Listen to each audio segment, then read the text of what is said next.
What's good? This is part 2 of the video I uploaded last night where I was talking about my friend that's in the Navy and he will retire in his 50s, and then I was going to talk about this situation that I witnessed with my relative, and I kind of got off point on the whole video pretty much because I listened to it this morning and I realized, I went in, as I usually do, went into a bunch of other stuff that was unrelated to the topic that I intended to talk about. But that's okay. I'm going to do that now. And one of the things I was thinking about, so last night was possibly going into business with my old friend. And what that might entail, or what that might, ways that it could work, ways that it might not work. And I was going to talk about that. The thought briefly flashed through my mind. I've always thought about doing business with some of my friends. There's different opinions about it. There are people that say, I've heard more often than not to go into business with your friends, as it could, ruin the relationships, should things fall apart, and that when you go into business with someone, they can become your friend, but you keep it kind of mostly at the business level. So you have a business friendship together, and you don't cross those lines necessarily, where it becomes a more closer friendship. Now, nothing is set in stone. Nothing is, hard. There's no hard absolute truth on how it works. Obviously, nothing is a script. Everything is, my favorite words, context dependent, and so it could work out between friends. It could work out, in just only a business friendship, or you might want to just not have your friends involved in your business. And I wanted to talk about all that and talk about the situation that I'm in, the crazy thing that I witnessed with my brother, and how it kind of, as time progresses, constantly perspectives are shifting and things are getting placed into perspective for my understanding of what the current moment is, right? And so some things happened, and it brought me to the realization, not really the realization, I already knew this, but it just brought me to the realization of how are things, how things are. What is the current situation? What is the current outlook? What is the current feel? What's predictable? What's likely to happen? What's likely not to happen in my enmeshment with my dysfunctional family, right? And so in that video I talked about moving yesterday. I talked about moving far away, and I have to weigh and measure out, what are the costs and benefits of remaining here where I still have a network that I'm, economically codependent on to some extent. It's my network. I've never been able to branch outside of that network. All of my life I take that back. There have been times where I completely broke off for years, for a whole decade. I virtually did not speak to my mother at all. I cut her out completely.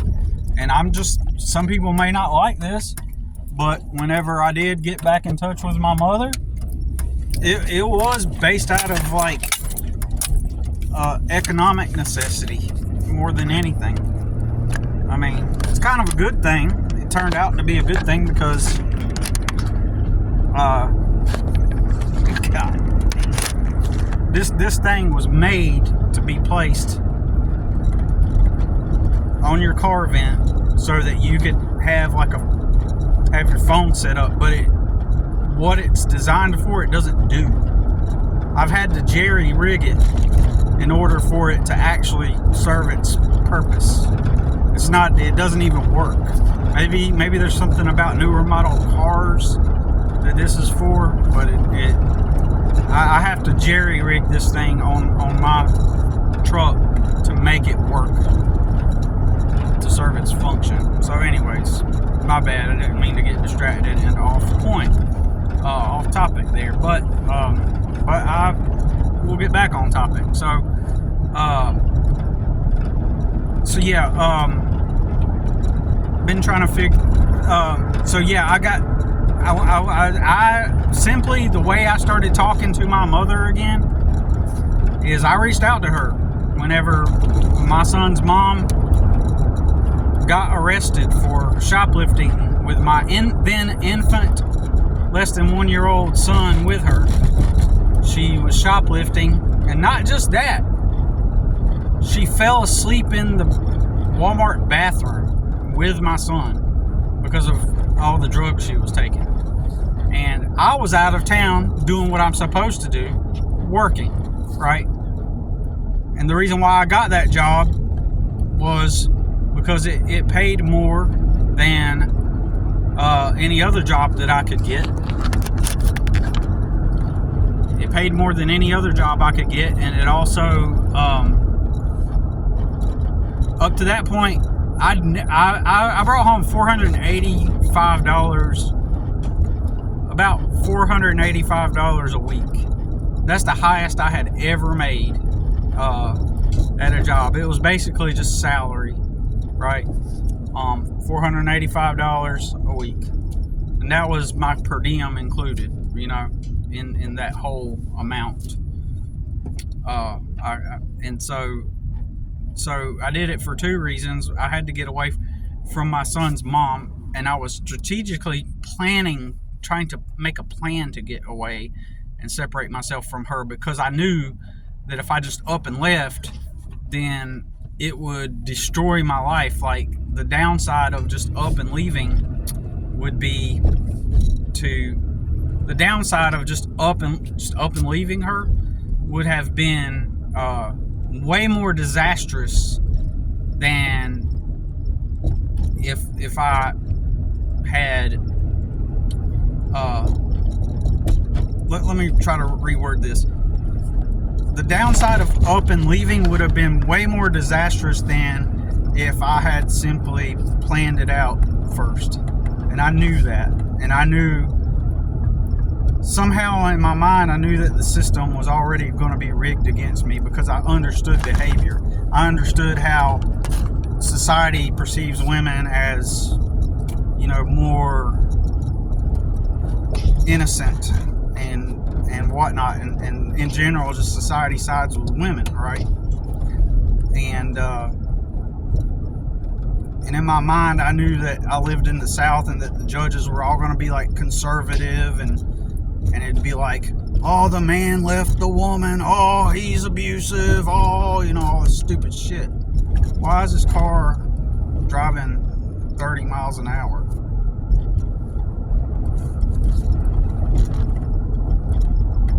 It might pass them.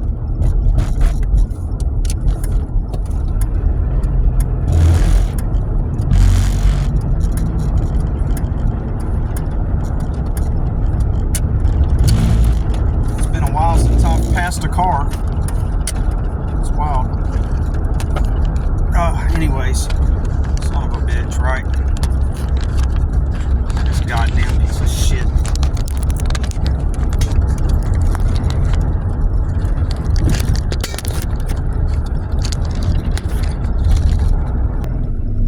Maybe that fixed it for now, anyway. So,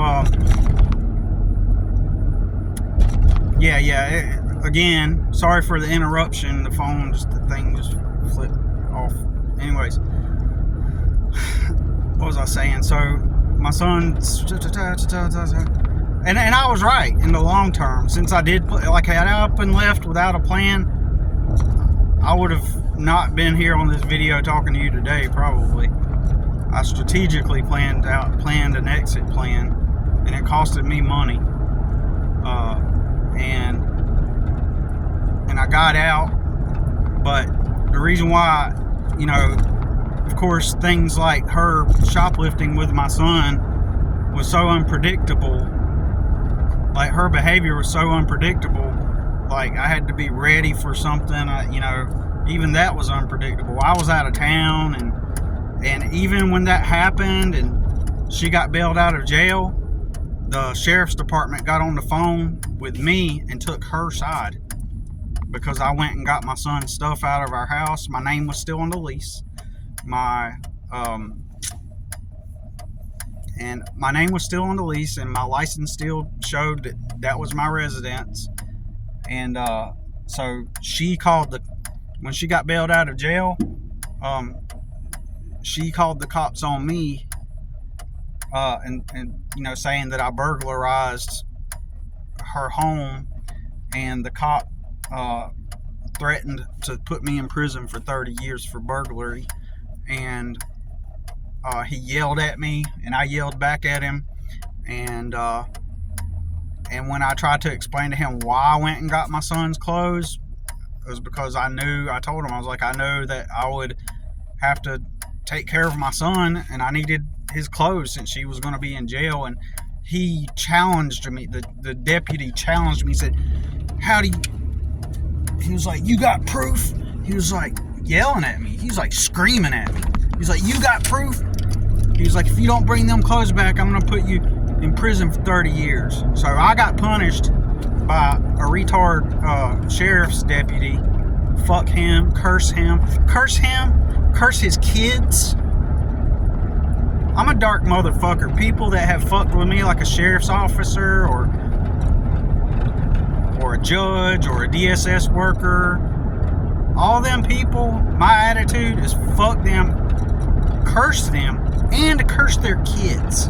May they and their kids, this is a violent world, curse them and their kids. May that sheriff deputy who did that to me, may he suffer the same thing. And if he's got a son, may his son suffer the same thing that I went through.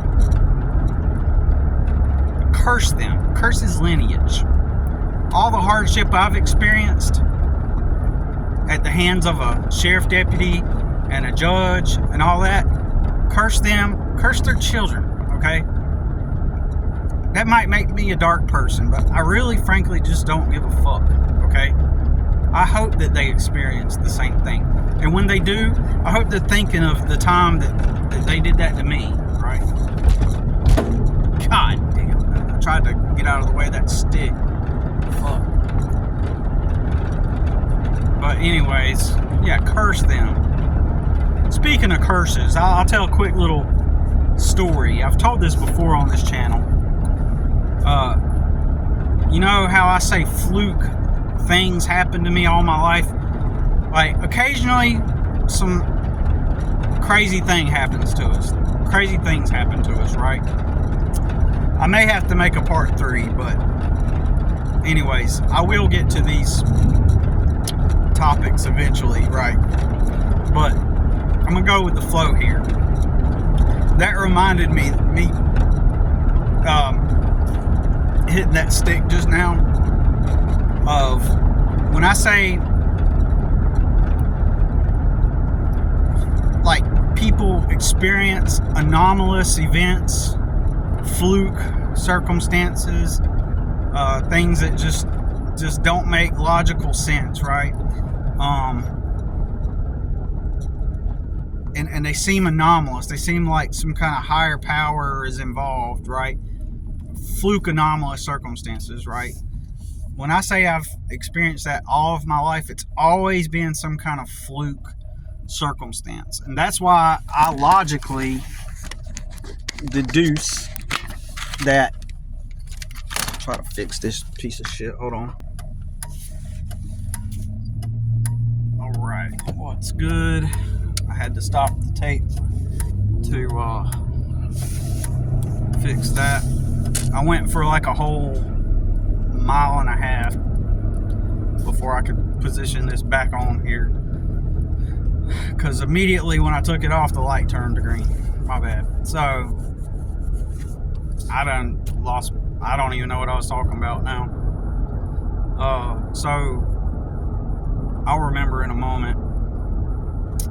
Oh yeah, fluke circumstances. And this is the type of thing that makes me logically deduce that we're in some kind of fake world, right? I like fake world now more than I do simulation. It's just a fake world. I think that's how Matt says it, and Kirk and Rudy. I think all of us say fake world a lot. It kind of puts it more aligned with, more aligned with what I logically deduce. And I guess you can then say that I believe that, if you want to call it belief. When I was a Christian, I emotionally believed. You know what I mean? My heart was in it. My heart was, for me, being a Christian was like, my heart was in the idea of, in the belief process. And so, in my new belief that this is a fake world, it's not like emotional. It's just a logically deduced, rational thing. And I'm still trying to learn how to put that in the best words to convey, how I feel about it, because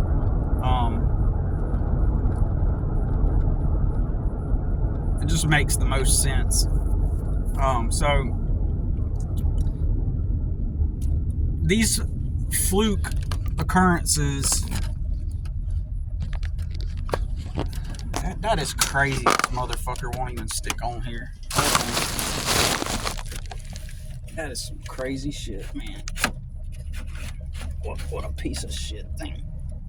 Maybe it's not a piece of shit and it's just my damn...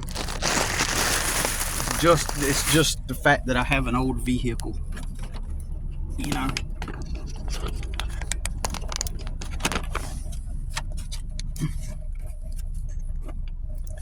That's insane. I mean, you would think that it would be like a universal... But I don't know. All vents in the cars I've been in kind of appear generally the same. Look at that shit. Fucking stupid, man.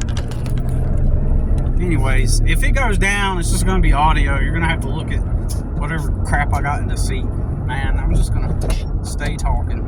Fuck it. Almost just ran on the red light, too. Fuck. Not cool. Anyways, I might just cut this video short, but fluke anomalous, it's like something new. Before Stranger Things came out, the movie or the show, even before the M83 music video with all the psychic kids, before that, in my mind, I had this storyline that I created of these psychic kids, especially the M83 video, Night City or Night Sky, something like that.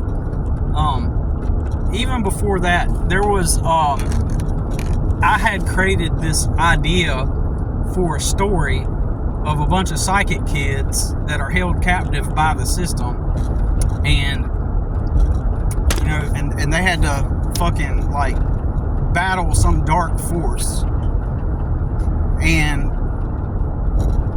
it's almost like I feel like my life was put that way, right? Like I'm one of these gifted kids, and so but in reality, it's not going to play out Hollywood style. It's going to play out not Hollywood style, but rather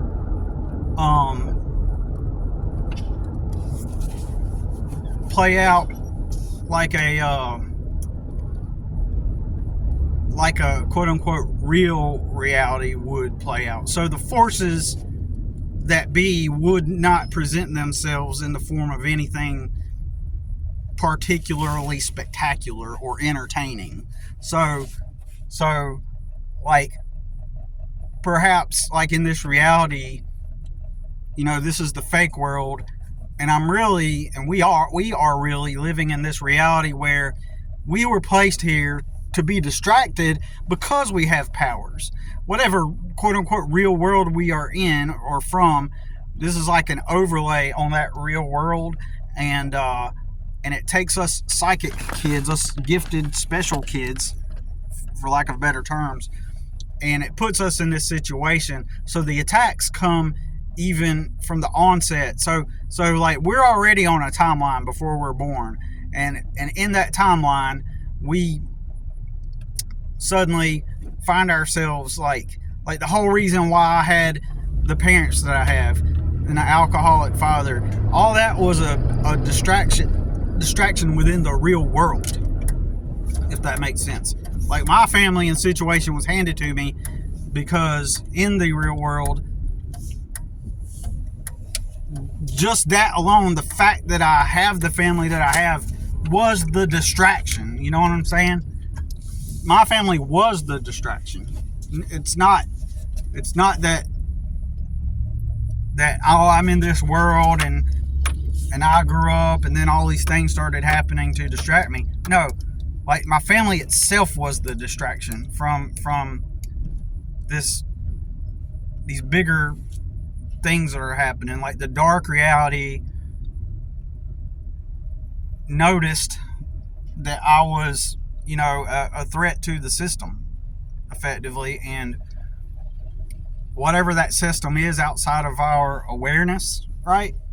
And so it placed us here, and then within this reality, it's like another layer of distraction. So within this reality itself is the distraction, right?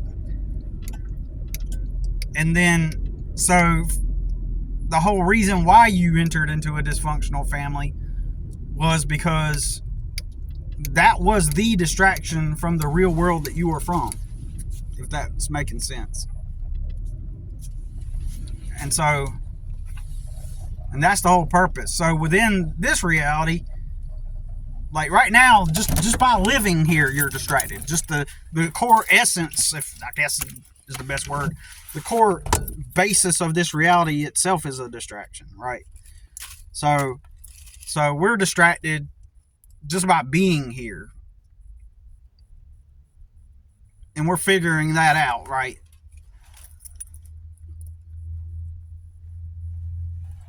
And when I say that, I think of like not figuring it out, not trying to figure it out. And so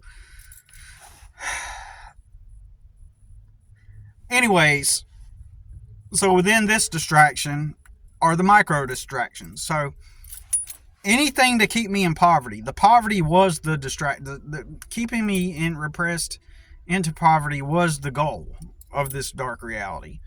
And so it's fluke after fluke after fluke after fluke, and each fluke and the flukes that happen to people surrounding me all contribute to preventing me from growth and obtaining growth within this reality, economic growth. That's the whole point of it, right? So the economic growth is prevented by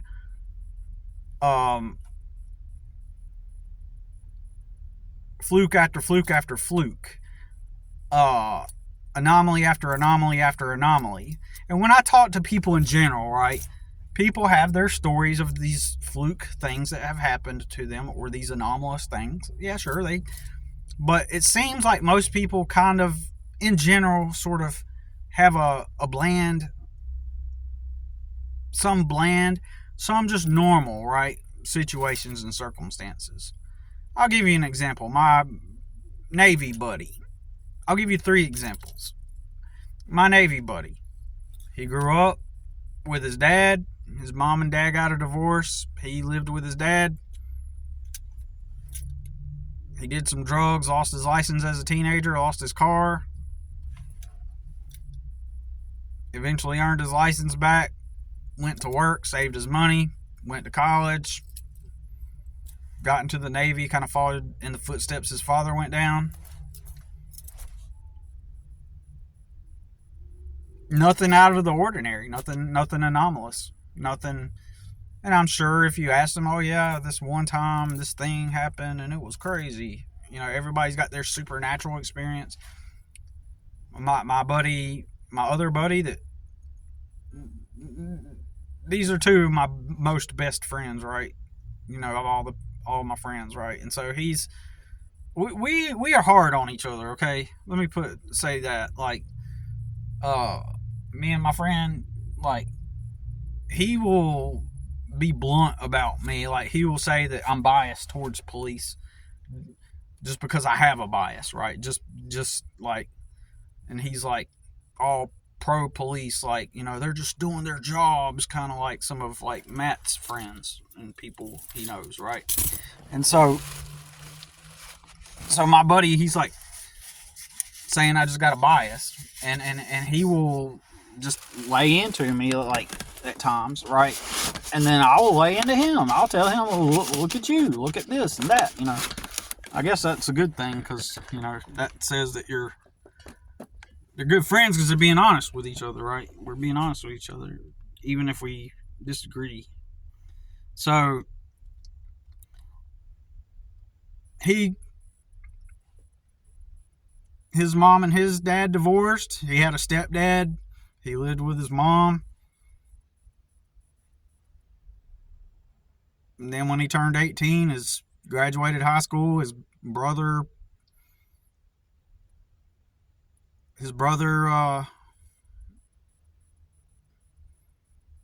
went with his brothers, and his dad let him go up there and stay with them, and helped him kind of get a job up there in Alaska where he stays, and he's been doing that ever since.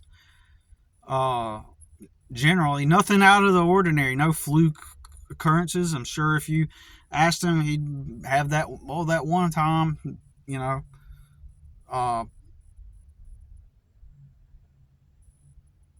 so, I mean, okay, I'm going to just give you those two examples, right? Like, nothing out of the ordinary. Most people just have ordinary, regular existence with a few anomalous things sprinkled here and there. My life has been a compacted series of constant, anomalous fluke occurrences. And that brings me back to why I think that it's a fake reality. This reality is not real. Something about this. And why would it give me these fluke occurrences? Because I'm a threat to it. Okay? Right? I am one of the people that are a threat to the reality, because I'm in protest and against it, right? I know who I am internally, and the more I attempt to live that, the more it fights back. So it wanted me in poverty. So I'll tell this story, then I'm gonna get off of here. Then I'll continue the video in a part 3 about the circumstance with my brother and then my friend and getting into business. But first, I'm just going to tell this story real quick that I've told before, but I'm going to tell it, and then I'm going to hop off of here, upload this, and upload later the next version. So, and this is another anomalous fluke thing that makes me think, like, every time it's always a fluke thing to knock me back down. So, in this instance, I was just now finally making it, right, for the first time. Like, I held a job. I had it for total for a year, and so I worked at my job for a month or two, and I stayed with some Mexican guys, and my friend took me to work every day. I was fortunate. He would show up and take me to my job, and I'm grateful. It's a good friend. Friends to this day. So he took me to my job, and then, eventually, another friend at the time, the older guy, co-signed to get a loan with me, and I paid the loan I got a loan. I got an amazing deal on a Chevrolet S10 pickup truck. And in my mind, I thought it was an old truck, even though it looked great. It looked really good, but it was like a 5-year-old truck. And I didn't realize it at the time. No, 5 or 6-year-old truck, right? I didn't realize how new my truck really was relative to, like, in my mind, I didn't perceive it as a newer truck, even though it was. It's crazy, you know, how ignorant you are as a, especially when you're in poverty. Like, to me, it was kind of like, okay, it's like a 6 or 7-year-old truck. I think this happened in 2001. So, yeah, that truck was 6 years old. So, I spent $5,000 on a 6-year-old truck that had 52,000 miles on it.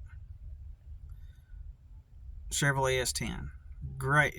Stick shift. Come on, man. It was a great truck.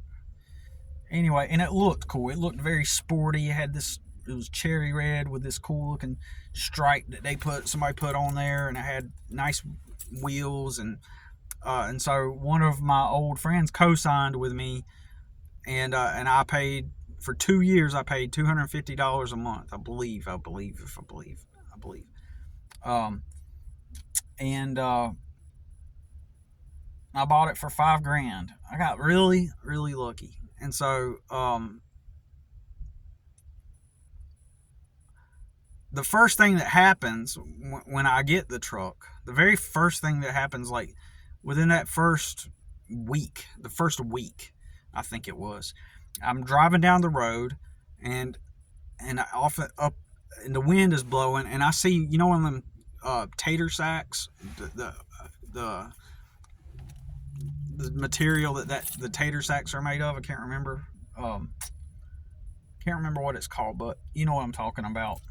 Anyways, I see it in the wind as I'm driving. I see it coming way off in the distance. It's flying through the air, and it's going to go across the street, and I figured it would fly by me. Well, it ended up meeting my truck right at the same time that I got on that position in the road, and it flew up under my truck, and I heard it go floop, and then